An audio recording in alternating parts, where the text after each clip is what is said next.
नमस्कार विद्यार्थियों। कक्षा 12 समाजशास्त्र की कक्षा में आपका हार्दिक स्वागत है। हमारी जो द्वितीय पुस्तक है भारत में सामाजिक परिवर्तन एवं विकास, आज हम उसका जो अध्याय है भारतीय लोकतंत्र की कहानियाँ, आज हम इस अध्याय का अध्ययन करेंगे। इस अध्याय में हम देखेंगे कि लोकतंत्र क्या है, भारतीय संविधान क्या है, साथ ही साथ पंचायती राज की क्या व्यवस्था है, पंचायती राज की जो त्रिस्तरीय शासन व्यवस्था है वो क्या है, राजनीतिक दल क्या होते हैं और दबाव समूह क्या होते हैं, इसके बारे में हम अध्ययन करेंगे। तो चलिए आज का अध्ययन प्रारंभ करते हैं। सबसे पहले हम बात करेंगे लोकतंत्र के बारे में। देखिए, लोकतंत्र जनता का जनता पर जनता के द्वारा शासन। आप देख पा रहे हैं कि लोकतंत्र का मतलब है जनता का जनता के ऊपर जनता के द्वारा शासन। देखिए, मूलतः लोकतंत्र है वो दो प्रकार का होता है। एक प्रत्यक्ष लोकतंत्र होता है, दूसरा अप्रत्यक्ष लोकतंत्र होता है। आप देख पा रहे हैं कि जो प्रत्यक्ष लोकतंत्र है उसमें सभी जो नागरिक हैं, जो जनता है, उसकी जो सार्वजनिक निर्णय होते हैं, सरकार के जो निर्णय होते हैं, उनमें सीधे सीधे भागीदारी होती है। जैसे सामुदायिक संगठन है या आदिवासी परिषद है या जो स्विट्जरलैंड है, वहाँ ये जो प्रत्यक्ष लोकतंत्र है वो पाया जाता है। जनता की सरकार के निर्णयों में सीधी सीधी भागीदारी होती है। लेकिन ऐसा उन्हीं देशों में या उन्हीं क्षेत्रों में संभव है जहाँ जनसंख्या कम है। और भारत जैसे बड़े देश में, भारत जैसे विशाल देश में सभी जगह या सरकार के सभी निर्णयों में जनता को भागीदार करना सीधे सीधे प्रत्यक्ष रूप में संभव नहीं है। इसीलिए हमारे यहाँ प्रत्यक्ष और अप्रत्यक्ष दोनों लोकतंत्र या लोकतंत्र के दोनों जो प्रकार हैं, प्रत्यक्ष और अप्रत्यक्ष, दोनों को अपनाया गया है। देखिए, अप्रत्यक्ष या जो प्रतिनिधिक लोकतंत्र है उसमें जो सार्वजनिक हित की दृष्टि से राजनीतिक निर्णय लेने, कानून बनाने व कार्यक्रमों को लागू करने के लिए नागरिक स्वयं अधिकारियों को चुनते हैं, या नागरिक हैं वो अपने प्रतिनिधियों को चुनते हैं और वही प्रतिनिधि हैं आगे चल के उनके लिए सरकार में निर्णय लेते हैं, कानून बनाते हैं और कार्यक्रमों को लागू करते हैं। चलिए हम आगे बात करते हैं सहभागी लोकतंत्र की। देखिए, एक ऐसी व्यवस्था जिसमें महत्वपूर्ण निर्णय है उनको लेने के लिए किसी समूह या समुदाय के सभी सदस्य एक साथ भागीदार होते हैं, उसे हम सहभागी लोकतंत्र कहते हैं। जैसे भारत है, हमारे यहाँ सहभागी लोकतंत्र भी है और प्रत्यक्ष लोकतंत्र का प्रकार भी है, क्योंकि हमारे जो स्थानीय निकाय के जो चुनाव होते हैं, जो सरपंच के चुनाव है या एमएलए के चुनाव है या जो एमपी के चुनाव है, उनमें जनता सीधे अपना वोट डालती है। जबकि राष्ट्रपति के लिए जो चुनाव है या जो प्रधानमंत्री के लिए है या फिर जो पंचायत समिति में प्रधान है या जिला प्रमुख है, उनके लिए हमारे यहाँ अप्रत्यक्ष चुनाव पद्धति अपनाई जाती है। चलिए आगे चर्चा करते हैं भारतीय संविधान के बारे में। देखिए, आधुनिक भारत में सामाजिक परिवर्तन का जो कारण है वो केवल पश्चिमी विचार नहीं है या फिर भारतीय विचार नहीं है। इन दोनों का जो संयोग है, भारतीय विचार और पश्चिमी विचारों का जो संयोग है, उन्हीं से भारत में आधुनिक परिवर्तन हुए हैं, उन्हीं की वजह से भारत में जो नए सामाजिक परिवर्तन हुए। देखिए, जब हम फ्रांस में या पूरी दुनिया में एक तरीके से लोकतंत्र की बात करें तो हम पाएंगे कि जो फ्रांस में है, लोकतंत्र की स्थापना के अंदर जो फ्रांस की क्रांति है, जो 1789 में फ्रांस की क्रांति हुई थी, जो कि बंधुता, स्वतंत्रता और समानता जैसे शब्दों के ऊपर हुई थी। बंधुता, स्वतंत्रता और समानता जैसे शब्दों को अभिव्यक्त करने के लिए जनता के द्वारा अपनी स्वतंत्रता और समानता लाने के लिए जो प्रयास हुए थे, वो फ्रांस की क्रांति के मूल लक्षण थे, या इन्हीं के ऊपर फ्रांस की क्रांति टिकी हुई थी, मूल अवधारणा वही थी। तो देखिए, फ्रांस में जो फ्रांस की क्रांति हुई वो भी एक लोकतंत्र के लिए हुई थी, और भारत में जो हमने 1947 में आज़ादी प्राप्त की वो भी लोकतंत्र की स्थापना के लिए ही हुई थी। तो जब हम हमारे संविधान की बात करते हैं तो हम देखते हैं कि 1928 में जो मोतीलाल नेहरू हैं और उनके जो 8 अन्य कांग्रेसी जो सदस्य हैं, उन्होंने भारत के संविधान का मसौदा तैयार किया था। और 1931 के राष्ट्रीय कांग्रेस का जो कराची अधिवेशन हुआ था, उसमें स्वतंत्र भारत का संविधान कैसा हो इसके ऊपर भी विचार किया गया था। यह प्रस्ताव, जो कराची प्रस्ताव जिसको हम बोलते हैं, यह उन मूल्यों का उल्लेख करता था जो आगे चल के हमारे भारतीय संविधान में पूर्णतः अभिव्यक्त किए गए। कहने का मतलब यही है कि जो 1931 के कराची अधिवेशन में जिन जिन प्रस्तावों या जिन जिन मूल्यों का उल्लेख किया गया था, वही मूल्य आगे चल के हमारे भारतीय संविधान में भी देखे जा सकते हैं। देखिए, ये जो कराची अधिवेशन हुआ था 1931 में, उसमें 30 बिंदुओं पर चर्चा की गई। जैसे धार्मिक स्वतंत्रता है, अस्पृश्यता पे रोक है, धर्मनिरपेक्ष राज्य की स्थापना है, वयस्क मताधिकार है, निःशुल्क व अनिवार्य प्राथमिक शिक्षा है। ये जो ऐसी मूलभूत बातों को उसी समय 1931 के कराची का जो अधिवेशन था उसी में शामिल किया गया था, उस संविधान के प्रस्ताव में, और यही आगे चल के हमारे संविधान में भी लागू किए गए, संविधान में भी इनको रखा गया। देखिए, जब हम हमारे संविधान की प्रस्तावना की बात करते हैं तो हमारा जो संविधान है उसकी प्रस्तावना प्रारंभ ही इसी से होती है कि हम भारत के लोग। कहने का मतलब कि इस भारत के अंदर जो भी नागरिक है या भारत का जो भी नागरिक है, उसने इस संविधान को आत्म अर्पित किया है, इस संविधान को स्वीकार किया है। और समाजवादी है, पंथ निरपेक्ष है, लोकतंत्रात्मक जो गणराज्य है, ऐसे शब्द हमारे संविधान में शामिल किए गए हैं, जो कि हमारी इस संविधान की खूबसूरती है, जो हमें बताता है कि जो भारतीय संविधान है वो सभी के लिए है, सभी धर्मों के लिए है, और एक लोकतंत्र है और एक बड़ा गणराज्य है। गणराज्य का तात्पर्य यही है कि हमारा यहाँ जो राष्ट्रपति का पद है वो जनता के द्वारा चुना जाता है, ना कि क्या बोलते हैं, पीढ़ी दर पीढ़ी बनाया जाता है। जैसे इंग्लैंड है, वो लोकतांत्रिक देश है लेकिन गणराज्य नहीं है। जबकि हमारे यहाँ, क्योंकि वहाँ उनकी महारानी होती है जो कि वहाँ की सर्वेसर्वा होती है, या वहाँ की उस राष्ट्र की अध्यक्ष होती है, जबकि हमारे यहाँ जो राष्ट्राध्यक्ष राष्ट्रपति हैं वो जनता के द्वारा चुने जाते हैं। चलिए हम बात करते हैं संविधान सभा के वाद विवाद के ऊपर बात करते हैं। तो सबसे पहले हम बात करते हैं कि देखिए, जब संविधान सभा का वाद विवाद हो रहा था तो गांधी जी ने एक बात कही थी कि जब तक गाँवों का विकास नहीं होगा या तो देश का विकास नहीं हो सकता। और एक बात उन्होंने ये कही कि ये संविधान जो है, जब तक अंतिम व्यक्ति तक शक्तियाँ नहीं पहुँचा देता तब तक संविधान का कोई भी उपयोग सही साबित नहीं हो सकता। उन्होंने 1939 में हरिजन पत्र में गांधी जी ने अपना एक लेख लिखा था, द ओनली वे, केवल एक ही रास्ता है जिसके द्वारा सभी को समानता का और सबकी स्वतंत्रता का एक पंथ निरपेक्ष जो देश है उसकी स्थापना की जा सकती है। आगे बात करते हैं। देखिए, उन्होंने कहा कि संविधान सभा अकेले ही जनता की इच्छा का प्रतिनिधित्व करने वाले एक पूर्ण, सत्य व स्वदेशी संविधान का निर्माण कर सकती है, जो महिलाओं व पुरुषों दोनों के लिए भेदभाव रहित वयस्क मताधिकार पर आधारित हो, ऐसा गांधी जी का मानना था। देखिए, 1939 में संविधान सभा की मांग की गई और 1945 में इस मांग को अंग्रेजों के द्वारा स्वीकार किया गया, और जुलाई 1946 में संविधान सभा के लिए चुनाव हुए, और अगस्त 1946 में भारतीय राष्ट्रीय कांग्रेस की विशेष सभा में ये प्रस्ताव प्रस्तुत किया गया कि भारत एक गणतंत्र होगा जहां सभी के लिए सामाजिक, आर्थिक व राजनीतिक न्याय सुनिश्चित किया जाएगा। मतलब संविधान में सामाजिक, आर्थिक और राजनीतिक न्याय को सभी के लिए सुनिश्चित किया जाएगा, भारत के प्रत्येक नागरिक के लिए समान रूप से लागू होगा। देखिए, अब हम आगे चर्चा करते हैं कि जो अलग अलग संविधान के जो विशेषज्ञ थे या उस संविधान सभा में थे, उन लोगों ने अलग अलग अपनी बातों को उसके अंदर शामिल करने की बात कही थी। जैसे अम्बेडकर थे, उन्होंने नीति निर्देशक तत्व पे बल दिया। नेहरू है, उन्होंने भूमि सुधार पे बल दिया। जयपाल सिंह, उन्होंने आदिवासी हितों की रक्षा की बात की। जो के संथानम में उन्होंने स्थानीय स्वशासन के बारे में बात कही। ठाकुर दास भार्गव ने कृषि व पशुपालन के लिए बात कही। या के.टी. साय, उन्होंने लाभदायक रोजगार उपलब्ध करवाने की बात कही। बी.के. दास ने भुखमरी, न्यूनतम मानक जीवन का स्थान या जीवन में स्वास्थ्य की बात कही। तो ये सब चीज़ें भारतीय संविधान सभा में जो भी सदस्य थे उन्होंने संविधान के अंदर अपनी बात रखी। देखिए, संवैधानिक मानदंड व सामाजिक न्याय। सभी को पता है कि कानून का जो सार है वो शक्ति में निहित है। जिसके पास शक्ति है वही कानून को लागू कर सकता है।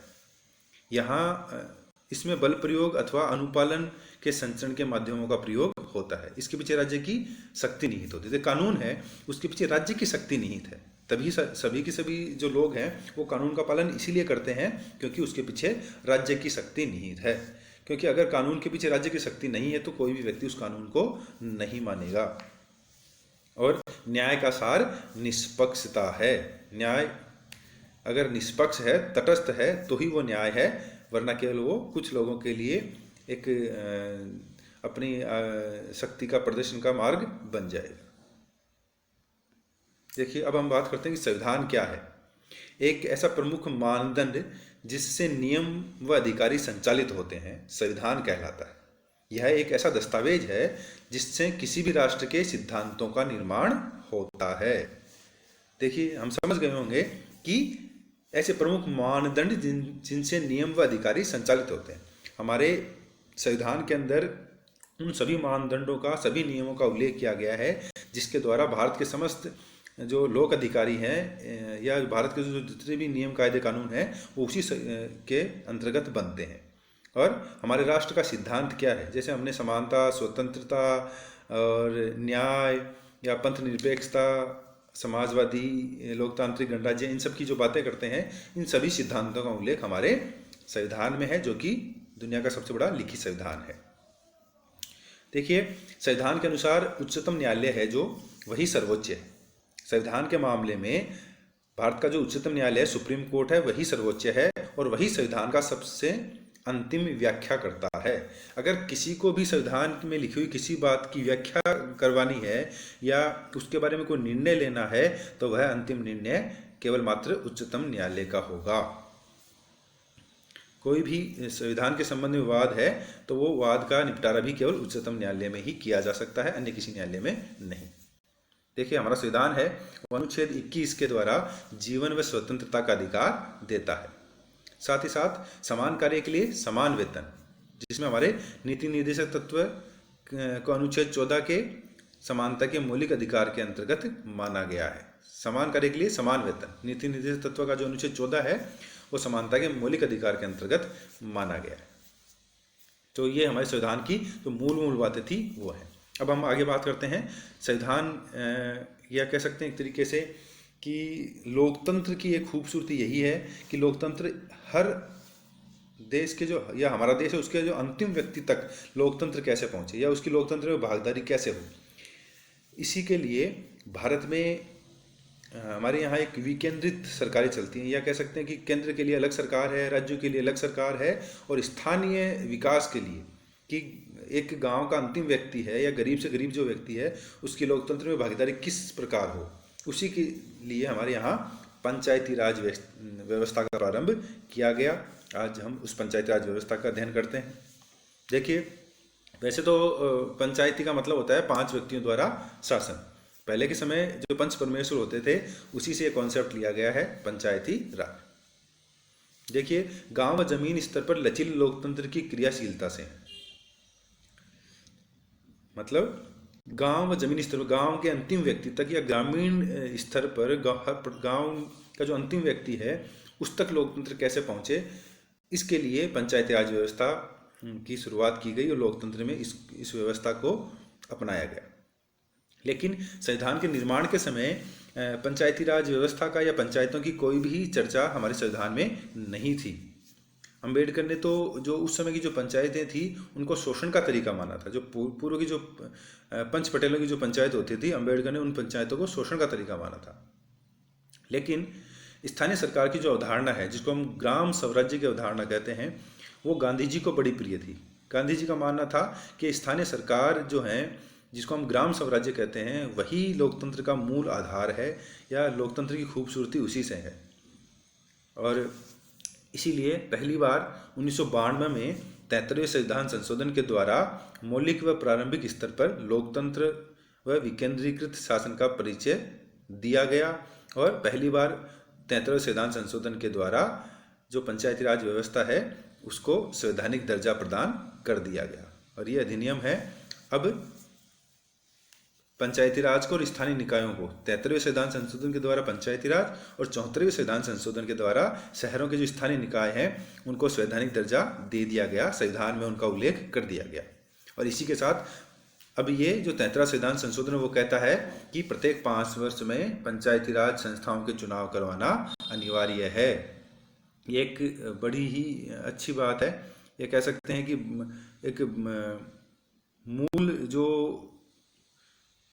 पंचायती राज जो लागू हुई उसके बाद में बड़ा जो परिवर्तन आया है वो यह भी है कि अब प्रत्येक 5 वर्ष में पंचायती राज संस्थाओं के चुनाव करवाना अनिवार्य हो गया है, जबकि पहले ऐसा नहीं था। पहले जो स्थानीय जो राज्य हैं या जो स्थानीय सरकार है, जिसको राज्य की सरकार है, उन पे ये था कि वो चुनाव जब चाहे तब करवा सकती हैं। लेकिन अब 33वें संविधान संशोधन के पश्चात अब जब इसको संवैधानिक दर्जा दे दिया गया है पंचायती राज को, अब हर 5 साल में एमएलए एमपी की तरह या विधानसभाओं की तरह या संसद की तरह इनका चुनाव करवाना अनिवार्य हो गया है। देखिए, ये जो एक जब हम पंचायती राज की बात करते हैं तो यहाँ एक उल्लेख आता है ग्राम सभा।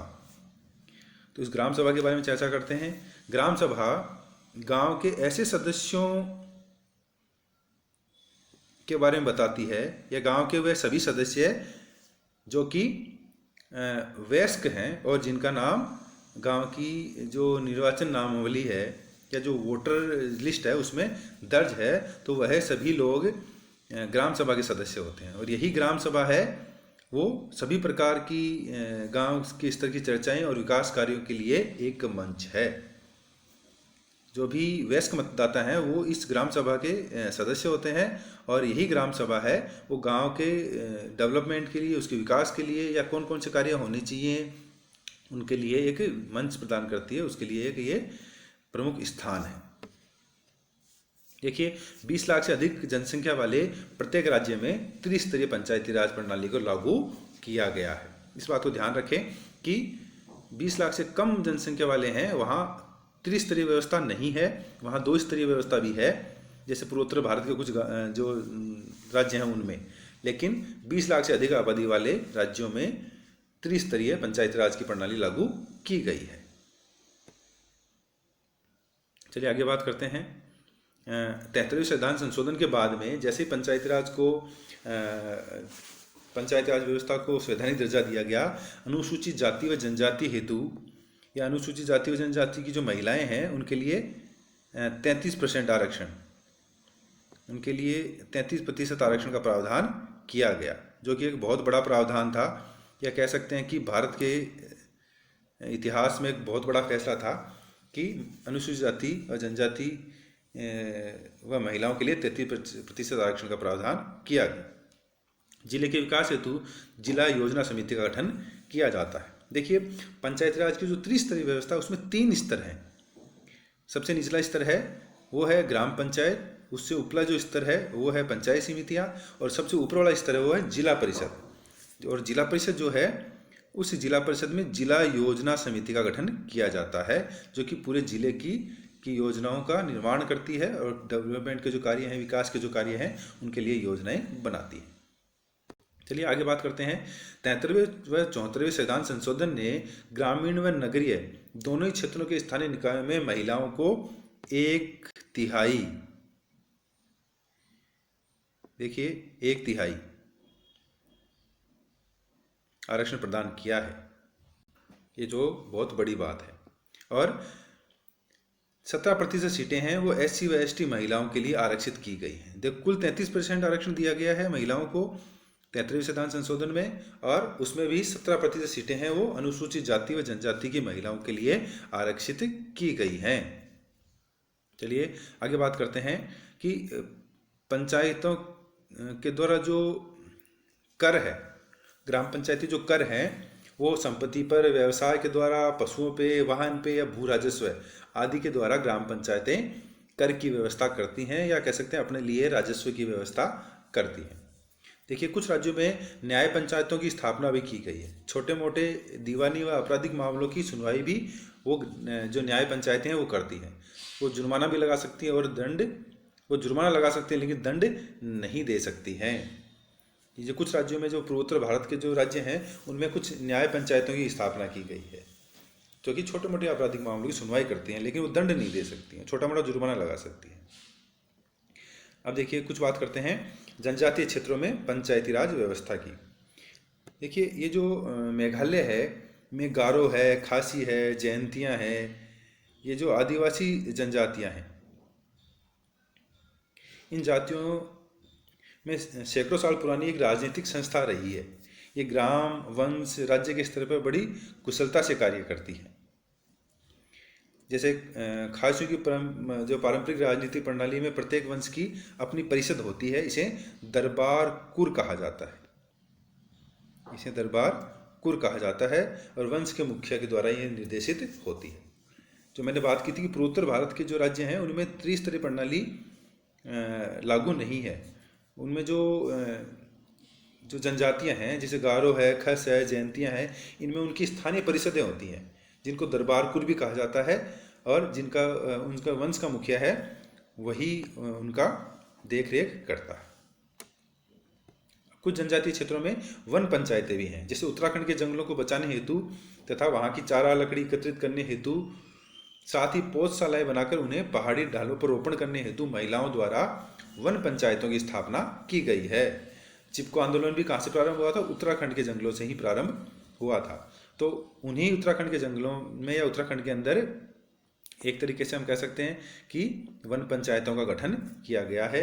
ये वन पंचायतें जंगलों को बचाने के लिए है, पौधारोपण करने के लिए है, जो कि वहाँ की छोटे मोटे जो निर्णय हैं वो इन्हीं के वन पंचायतों के द्वारा लिए जाते हैं। चलिए आगे बात करते हैं। देखिए यहाँ एक शब्द आता है फड़।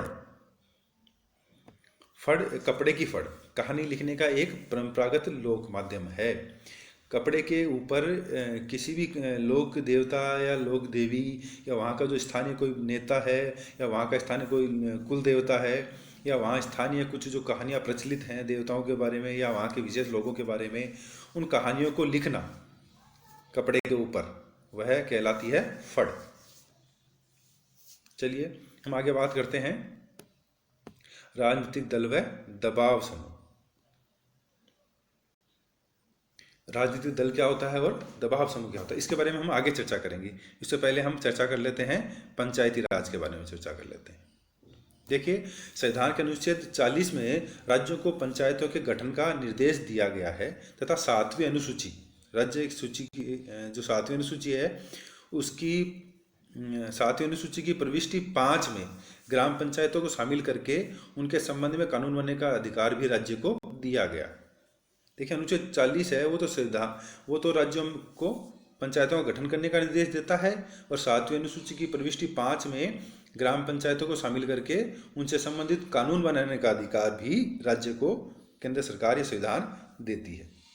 देखिए 1993 में संविधान में 73वां संविधान संशोधन किया गया और पंचायती राज व्यवस्था को संवैधानिक मान्यता प्रदान कर दी गई, और संविधान के भाग 9 को पुनः जोड़कर इस भाग में 16 नए अनुच्छेद जोड़े गए हैं जो कि 11वीं अनुसूची में है। देखिए इस बात को समझने की बात है कि 73वें संविधान संशोधन में जो 1993 में लागू हुआ था उसमें भाग 9 को जोड़ा गया है और 16 नए अनुच्छेद जोड़े गए हैं, और जो कि कौन सी अनुसूची में है, इस बात को ध्यान रखें, संविधान की 11वीं अनुसूची में है। और इस 11वीं अनुसूची में क्या क्या जोड़ा गया है? पंचायतों के गठन, चुनाव, उनके आरक्षण की व्यवस्था, उनके कार्यों के संबंध में व्यापक प्रावधान किए गए हैं। मतलब संविधान की जो 9वां भाग है उसकी जो 11वीं अनुसूची है उसमें पंचायतों के गठन के बारे में या उनके चुनाव, उनके आरक्षण, उनकी कार्य प्रणाली, उनकी शक्तियाँ, उनके नियमों के बारे में पूरा प्रावधान किया गया है, जो कि 1993 में किया गया। 73वां और 74वां दोनों संविधान संशोधन ही 93 में किए गए। 73वां संविधान संशोधन पंचायती राज के लिए और 74वां संविधान संशोधन स्थानीय शहरी जो निकाय हैं उनके लिए। अब चलिए हम थोड़ी सी पीछे की बात कर लेते हैं पंचायती राज की, कि स्वतंत्रता के पश्चात सामुदायिक विकास कार्यक्रमों की सफलता हेतु, देखिए 1952 में जो सामुदायिक विकास कार्यक्रम चलाया गया था उसकी सफलता को जांचने के लिए जो इंदिरा गांधी के जो जवाहरलाल नेहरू के द्वारा सामुदायिक विकास कार्यक्रम की शुरुआत की गई थी, उसकी कि वो सामुदायिक विकास कार्यक्रम कितना सफल हुआ है, कितना लोगों तक उसका लाभ पहुंचा है, उसके लिए 1957 में बलवंत राय मेहता आयोग का गठन किया गया। 1957 में बलवंत राय मेहता आयोग का गठन किया गया। 1952 में सामुदायिक विकास कार्यक्रमों की शुरुआत की गई थी। तो 1957 में इस आयोग ने सिफारिश की कि लोकतांत्रिक विकेंद्रीकरण व सामुदायिक विकास कार्यक्रमों को सफल बनाने हेतु पंचायती राज संस्थाओं की तुरंत शुरुआत की जानी चाहिए। इसे लोकतंत्रीय विकेंद्रीकरण कहा गया। ये देखिए, समझने की बात यही है कि 1952 का जो सामुदायिक विकास कार्यक्रम था उसकी सफलता को मापने के लिए 1957 में बलवंत राय मेहता आयोग का गठन किया गया। और इस बलवंत राय मेहता कमेटी ने ही सरकार को 1957 में ये कहा कि सामुदायिक विकास कार्यक्रम को अगर सफल बनाना है तो हमें पंचायती राज संस्थाओं की शुरुआत करनी होगी। और यही लोकतंत्र के विकेंद्रीकरण का एक तरीका है, आम आदमी तक सत्ता को पहुंचाने का तरीका है।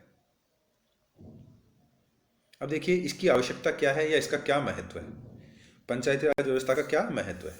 एक तो कि पंचायत प्रजातांत्रिक परंपराओं की स्थापना हेतु और ग्रामवासियों में प्रजातंत्र व संगठन के प्रति रुचि की स्थापना, कि अंतिम व्यक्ति तक लोकतंत्र कैसे पहुंचे, प्रजातंत्र में उसकी भागीदारी कैसे हो। साथ ही साथ भावी भारत का नेतृत्व तैयार करना और ग्रामीण विकास के कार्यों में जनता की रुचि को बढ़ाना, कि जनता अपने कामों को स्वयं कर सके, उसको भी लगे कि हम लोकतंत्र में भागीदार हैं, इसलिए पंचायती राज की आवश्यकता है। साथ ही साथ सत्ता का विकेंद्रीकरण करने के लिए शासकीय जो शक्तियां हैं, कार्य हैं, उनका बंटवारा करने के लिए पंचायती राज की आवश्यकता है। स्थानीय समाज व राजनीतिक व्यवस्था के मध्य कड़ी स्थापित करने के लिए, जनता के शासन में सहयोग को बढ़ाने के लिए और लोगों की राजनीतिक अधिकारों के प्रति जागरूकता जगाने के लिए इस पंचायती राज की आवश्यकता महसूस की गई। इसीलिए 25 अप्रैल 1993 से 73वां संविधान संशोधन अधिनियम 1993 में लागू किया गया और पंचायत राज अधिनियम बना दिया गया। देखिए हमने ऊपरी बात की थी ग्राम सभा की, तो ग्राम सभा समस्त 18 वर्ष से अधिक आयु के नागरिकों की एक सभा है, या गांव के वो सभी सदस्य लोग जो 18 वर्ष से ऊपर हैं, जिनका निर्वाचन नामावली में नाम है, वो ग्राम सभा के सदस्य होते हैं।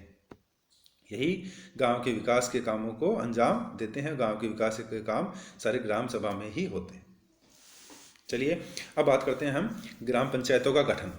देखिए हमने पहले ही बात कर ली कि 20 लाख से अधिक आबादी वाले राज्यों में अनुच्छेद 243 ख के अनुसार, ध्यान रखें, 20 लाख से अधिक आबादी वाले राज्यों में अनुच्छेद 243 ख के अनुसार पंचायती राज की त्रिस्तरीय व्यवस्था का प्रावधान किया गया है। और 20 लाख से कम आबादी वाले पर मध्यवर्ती स्तर पर पंचायत समिति का गठन अनिवार्य नहीं है।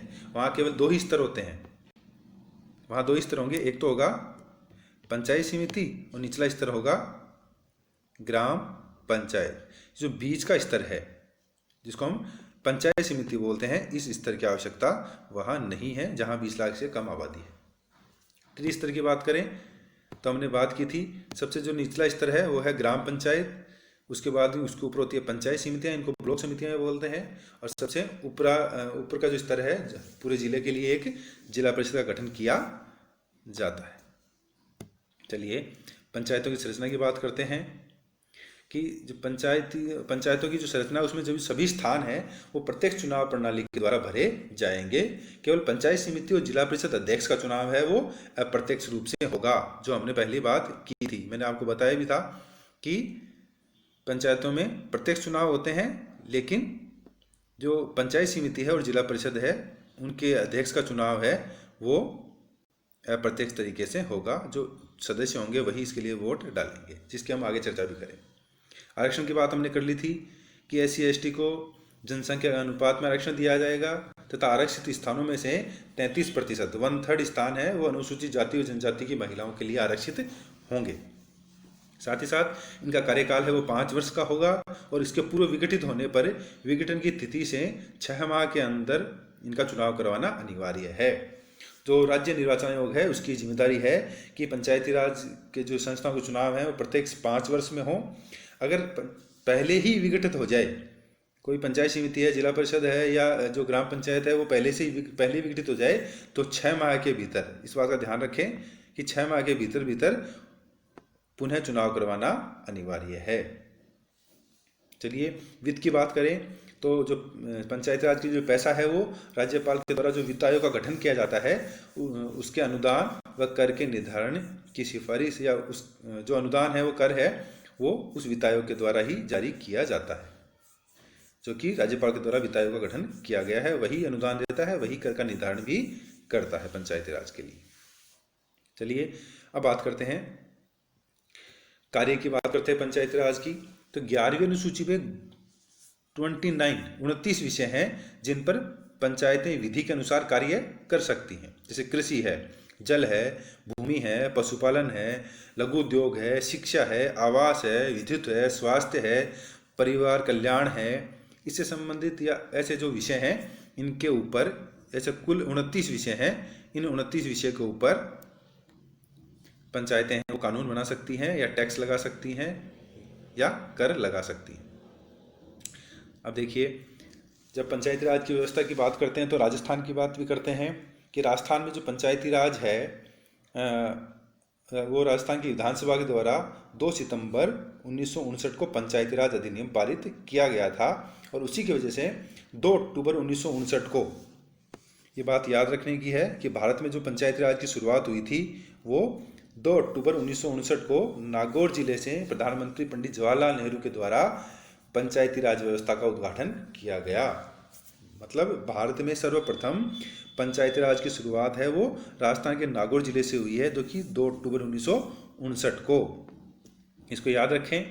देखिए 1959 के पश्चात आंध्र प्रदेश में, 1960 में को असम में, तमिलनाडु व कर्नाटक में, 1962 में महाराष्ट्र में, 1963 में गुजरात में और 1964 में पश्चिम बंगाल में पंचायती राज व्यवस्था की शुरुआत की गई है। चलिए आगे चर्चा करते हैं। हम ग्राम पंचायत के गठन की चर्चा करते हैं कि ग्राम पंचायत का गठन किस प्रकार से होता है। देखिए, राज्यों में नवीन पंचायती राज अधिनियम 1994 में पंचायतों की संरचना के प्रावधान किए गए हैं, जिनमें 1999 व 2000 में संशोधन भी किया गया कि ग्राम पंचायतों का गठन कैसे होगा, उसकी क्या क्या शक्तियाँ होंगी, उसके क्या क्या दायित्व होंगे, इन सब का उल्लेख है वो राजस्थान में जो नवीन पंचायती राज अधिनियम 1994 में बनाया गया था उसमें लागू किया गया था। लेकिन कई जगह 1993 का जो अधिनियम है उसके द्वारा भी पंचायतों के गठन के बारे में चर्चा की गई।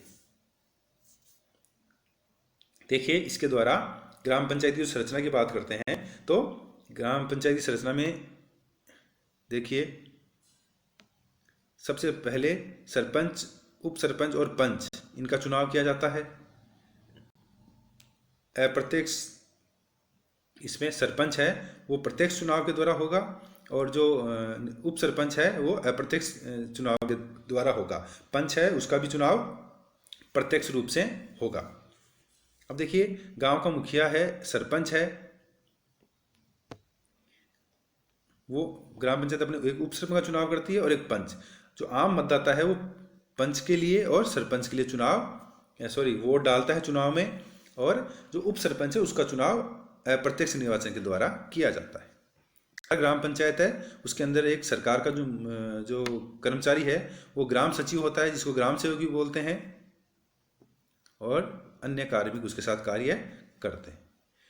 ग्राम पंचायत के अंदर समितियां होती हैं, प्रशासन में स्थापना समिति होती है, वित्त व कर उत्पादन के लिए समिति होती है, शिक्षा व समाज सेवा के लिए भी समितियों का गठन किया जाता है।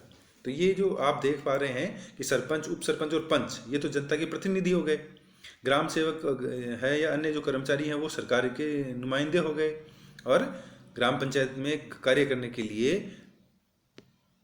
प्रशासन व स्थापना समिति, वित्त व कर उत्पादन समिति, शिक्षा व समाज सेवा समिति, ऐसी समितियां बनाई गई हैं जो कि ग्राम पंचायत के विकास कार्यों को, ग्राम पंचायत के जो प्रशासनिक कार्य हैं उनको देखती है। ये ग्राम पंचायत के गठन की हम चर्चा की है। कार्यों की बात करें तो सामान्य कार्य हैं कि विकास की योजनाएं बनाना, बजट का निर्माण करना, व्यय का अनुमान लगाना, जनगणना के अभिलेख का संधारण करना, जन्म मृत्यु का पंजीकरण करना, वित्त का अनुमान लगाना, कृषि क्षेत्र के लिए कार्य करना, या लघु उद्योगों से संबंधित कार्य करना, निर्माण कार्य करना, जैसे इंदिरा आवास योजना है या प्रधानमंत्री ग्राम सड़क योजना है, या लोगों के लिए जलाशय की योजना है, या जल मार्ग की योजना है, नहरें बनाना है, या शिक्षा संबंधी कार्य हैं, या फिर आप कह सकते हैं कि सामाजिक विकास संबंधी जो भी कार्य हैं वो ग्राम पंचायत के द्वारा किए जाते हैं। चलिए आगे बात करते हैं हम पंचायत समिति की। तो देखिए ये जो पंचायत समिति है, उन पंचायत समितियों में जैसे हमारे यहाँ सरपंच होता है ग्राम पंचायत में, वैसे ही पंचायत समितियों में जो होता है वो प्रधान होता है। अब ये प्रधान है, उसका चुनाव अप्रत्यक्ष पद्धति के द्वारा किया जाता है। जनता है वो केवल पंचायत समिति सदस्य के लिए वोट डालती है। जब भी पंचायती राज के चुनाव होते हैं तो जनता 4 वोट डालती है। एक आम आदमी चार वोट डालता है, अपने वार्ड पंच के लिए, अपने सरपंच के लिए, पंचायत समिति सदस्य के लिए, या जो ब्लॉक समिति सदस्य बोलते हैं उसके लिए, या फिर एक अगला वोट है जिला परिषद सदस्य के लिए। तो ये 4 वोट जनता प्रत्यक्ष पद्धति के द्वारा डालती है। और जो ये सदस्य हैं, ये जो सदस्य हैं, यही सदस्य मिलके अपने अंदर से एक प्रधान का चुनाव करते हैं, और यही सदस्य मिलके अपने अंदर से एक उप प्रधान का चुनाव करते हैं। अब सरकार की बात करें तो ये जो पंचायत समिति होती है, इसके अंदर वैसे तो जो जैसे ग्राम सेवक ग्राम पंचायत में होता है, वैसे ही यहाँ आंतरिक प्रशासन के लिए देखिए खंड विकास अधिकारी और उसके नीचे प्रसार अधिकारी और कार्मिक होते हैं। जैसे ग्राम सेवक होता है, वैसे ही पंचायत समिति में खंड विकास अधिकारी, जिसको बीडीओ बोलते हैं, ब्लॉक डेवलपमेंट ऑफिसर भी बोलते हैं, और उसके साथ जो प्रसार अधिकारी होते हैं पीओ, वो उसकी सहायता करते हैं। एक प्रधान होता है, एक उप प्रधान होता है, और सदस्य का निर्वाचन जनता के द्वारा प्रत्यक्ष विधि से होता है। और कार्य करने के लिए स्थायी समितियां, प्रशासन में स्थापना समिति, वित्त व कर समिति, उत्पादन समिति, समाज सेवा समितियां, ऐसी समितियां होती हैं।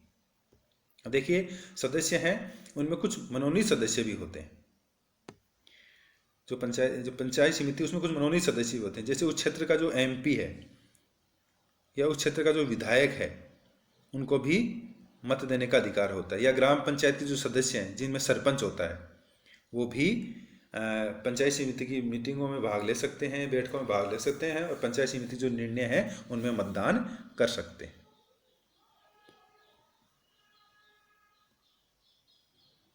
देखिए वर्ष 2010 में राजस्थान में महिलाओं को सभी पदों पर 50% आरक्षण की व्यवस्था लागू की गई है। अब थोड़ा और बात करते हैं अंदर की।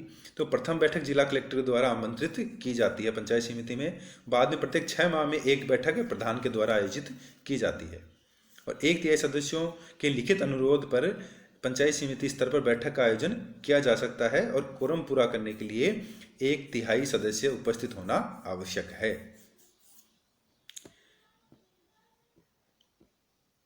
चलिए आगे चर्चा करते हैं जिला परिषद की।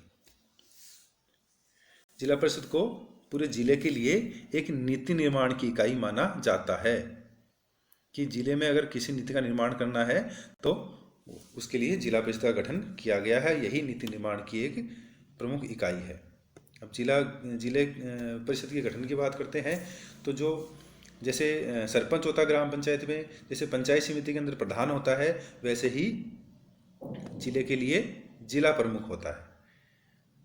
और जो जिला परिषद सदस्य हैं, वो जिला परिषद सदस्य ही जिला अपने अंदर से एक जिला प्रमुख बनाते हैं, और वही अपने अंदर से एक जिला उप प्रमुख बनाते हैं।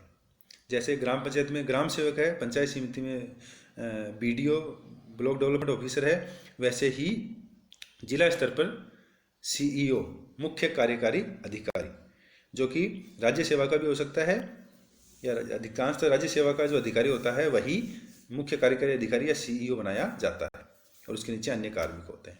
वही जैसे ग्राम पंचायत में समितियां होती हैं, पंचायत समिति में समितियां होती हैं कार्य करने के लिए, वैसे ही यहाँ भी प्रशासन, वित्त, कर, उत्पादन कार्यक्रम, शिक्षा, समाज सेवा, इनके लिए समितियां बनाई हुई होती है। और सदस्यों की बात करें तो जो उस जिले के जो सांसद हैं, जो विधायक हैं, और सभी पंचायत समिति के जो प्रधान हैं, वो भी इसके जिला परिषद के मनोनीत सदस्य होते हैं, जो जिला परिषद की बैठकों में भाग ले सकते हैं और मतदान कर सकते हैं। अब देखिए 4 लाख की जनसंख्या पर 4 लाख की जनसंख्या तक 17 जिला परिषद सदस्य हो सकते हैं या क्षेत्र हो सकते हैं। 4 लाख से अधिक पर प्रत्येक 1 लाख पर 2 सदस्य होंगे। इनका कार्यकाल भी 5 वर्ष के लिए होता है। प्रत्येक बैठक 3 माह में एक बार बुलाना आवश्यक है जिला परिषद की, और प्रत्येक बैठक सीईओ के द्वारा, मुख्य कार्यकारी अधिकारी द्वारा आयोजित होती है, और इसमें भी कोरम पूरा करने के लिए 1/3 सदस्य उपस्थित होना जरूरी है। चलिए, हम बात कर चुके। अब ग्रामीण समाज में पंचायती राज की व्यवस्था की वजह से क्या परिवर्तन आया है वो हम देख सकते हैं। इससे सत्ता का विकेंद्रीकरण हुआ है, इससे ग्रामीण क्षेत्रों में शिक्षा का प्रचार प्रसार हुआ है, इससे अनुसूचित जाति व जनजाति की हिस्सेदारी में वृद्धि हुई है, महिलाओं को 33% आरक्षण मिला है, एक लोकतंत्र का एक कारगर उपकरण है, सार्वजनिक व्यवस्था को व स्वास्थ्य को बढ़ावा मिला है, अस्पृश्यता में कमी आई है, ग्रामीण विकास में वृद्धि हुई है, रोजगार के सृजन में वृद्धि हुई है, और ग्रामीण जागरूकता में भी वृद्धि आई है। चलिए, अब हम इस अध्याय के अंत में थोड़ी सी बात कर लेते हैं राजनीतिक दलों की। लोकतांत्रिक सामाजिक व्यवस्था में राजनीतिक दल अपरिहार्य है। अगर लोकतांत्रिक व्यवस्था है तो उसमें राजनीतिक दल होंगे ही, चाहे 2 दलीय हो, चाहे त्रिदलीय हो, चाहे बहुदलीय व्यवस्था हो, लेकिन लोकतांत्रिक व्यवस्था में दल की व्यवस्था जरूर होगी।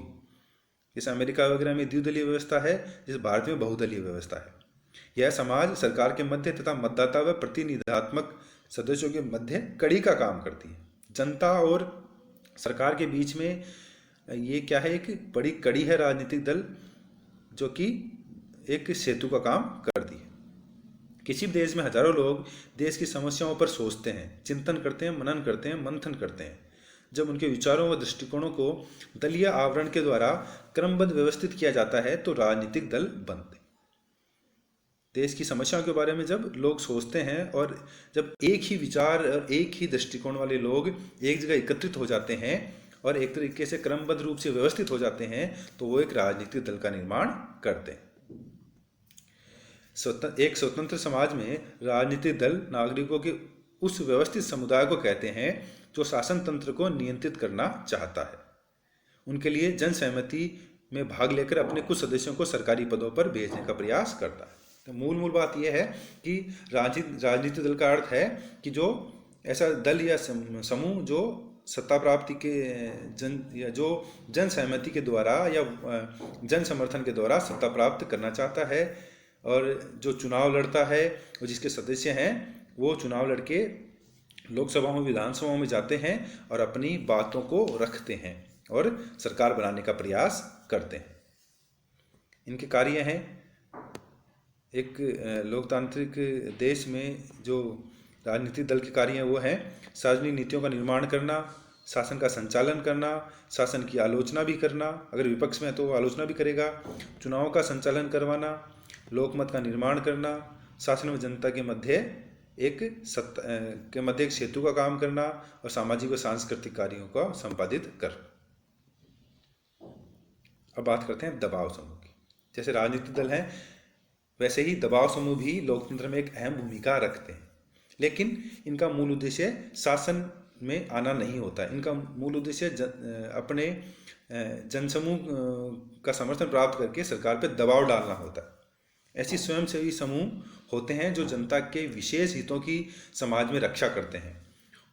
इनके सार्वजनिक व सामाजिक हित होते हैं। ये समूह सरकार की नीति निर्धारित प्रक्रिया को बाहरी दबाव डालकर प्रभावित करते हैं। इनकी सदस्यता है वो स्वैच्छिक होती है। ये चुनाव में भाग नहीं लेते परंतु राजनीति में भूमिका निभाते हैं। सामान्य हित वाले व्यक्ति सार्वजनिक मामलों को प्रभावित करने का प्रयत्न करते हैं। कहने का मतलब कि राजनीतिक दल और दबाव समूह में यही मूल अंतर है कि जो राजनीतिक दल हैं वो तो सत्ता प्राप्ति का प्रयास करते हैं, वो तो अपनी एक विचारधारा लोगों के सामने रखते हैं, वो तो अपनी एक कार्य योजना लोगों के सामने रखते हैं, अपना एजेंडा लोगों के सामने रखते हैं, जनता से वोट मांगते हैं और शासन में भागीदार बनते हैं, सरकार को चलाते हैं। जबकि दबाव समूह ऐसा नहीं करते। दबाव समूह अपने हितों की या स्वार्थों की रक्षा करने के लिए या उनको पूर्ति करने के लिए सरकार पे दबाव डालते हैं, जनता का समर्थन प्राप्त करने का प्रयास करते हैं और चुनाव में भाग नहीं लेते, लेकिन वो सरकार पे अप्रत्यक्ष रूप से दबाव डालना चाहते हैं, अपनी नीतियों को मनवाना चाहते हैं। जैसे किसान दल हैं या जो एक तरीके से कह सकते हैं कि जो व्यापारियों के दल हैं या आम जो दल हैं, जैसे अभी हमने आम आदमी की पार्टी से पहले जो हमने अन्ना हजारे वाली बात की थी, जैसे आरटीआई का गठन हुआ था तो उसमें दबाव समूह की बहुत बड़ी भूमिका थी। ऐसे चलिए इनका क्या महत्व है। ये जनतांत्रिक जो प्रक्रिया है उसकी अभिव्यक्ति के लिए आवश्यक हैं। शासन के लिए सूचना एकत्रित करने वाले संगठन के रूप में ये आवश्यक हैं। शासन को प्रभावित करने वाले ये संगठन हैं। सरकार की जो निरंकुश सरकार नहीं हो जाए उसको ये सीमित कर देते हैं। समाज व शासन में संतुलन स्थापित करते हैं। व्यक्ति व सरकार के मध्य संचार के साधन के रूप में ये काम करते हैं। अगर हम बात करें कुछ दबाव समूह की, तो जो व्यावसायिक दबाव समूह है जैसे फिक्की है, वो अपने व्यावसायिक स्वार्थों लाभ के लिए सरकार पे प्रत्यक्ष या अप्रत्यक्ष रूप से दबाव डालता है।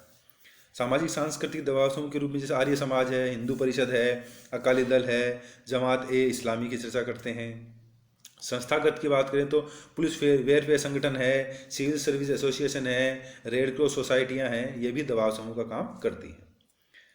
तदर्थ दबाव समूह की बात करें तो कावेरी है, या कावेरी जो जल विवाद हुआ था वो है, लोकपाल बिल हेतु जो किए गए थे वो है, या आरटीआई के लिए जो किया गया था वो है।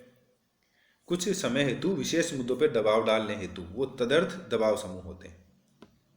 चलिए विद्यार्थियों, आज का जो अध्याय है वो यहाँ समाप्त हो गया है। यहाँ इस अध्याय में हमने जो मूलभूत जो बातें थी, मूल बातें थी लोकतंत्र के बारे में, वो सारी हम कर चुके हैं। पंचायती राज के बारे में इसका पूरा अध्ययन कर चुके हैं। तो चलिए, आपको अध्याय समझ में आया होगा, आप इसे लाभान्वित होंगे। एक नए अध्याय के साथ फिर प्रस्तुत होंगे। तब तक के लिए बहुत बहुत धन्यवाद और नमस्कार।